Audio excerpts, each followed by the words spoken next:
Hi everyone, it's me Jojo. I am so excited to be bringing you my second surgery series video with the gel bottle spa all the way in Brighton. Now, I've been working with the gel bottle for a little while and they do a treatment called Morpheus8, which has been on my horizons for a while now. Now, Morpheus8 is advertised actually as a skin tightening and almost like a fat blasting machine in some regards. It transforms the skin and the texture of the skin with the needles that go into the skin at a certain depth.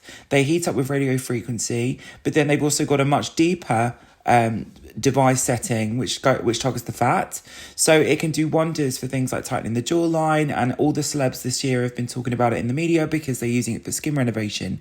Now, I've got pretty great skin. That wasn't really my concern. It was more so that I've had filler in my face that I really wasn't happy with, and after a soft wave treatment, which is almost similar to old therapy but a little bit stronger, some of the filler I felt had been pushed into areas it wasn't injected into, especially along my jawline, in my temples, and around my, specifically just under my chin.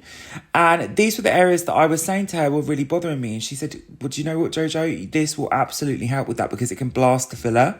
And I can't use the injectable enzymes. I've been using Topolane, which is actually, it works through the skin to remove the filler. So we agreed to make a plan. I was very specific with what I wanted to have done. I didn't want to have on my face done because I know that Morpheus has a risk of taking out too much of the fat pad. That's something that can aid you in the long term. And I know there's that crazy guy that wants to live forever that had it done. Now he looks like the robot from Star Trek, which is not a look I'm going for. So we keep on going. And what I'm basically asking her to do is focus on the areas that I feel like there's either an issue, there's a filler in the wrong place, or they just, to my eye, don't look symmetrical anymore. And I could not believe the difference, specifically around my temple. And I'm sure you can see from the beginning and the middle of this video today, it kind of like took it down straight away. Now, I'm at home. It was an hour ago that I had this done, and I had it done on my back as well, but I'm just showing you the face as part one.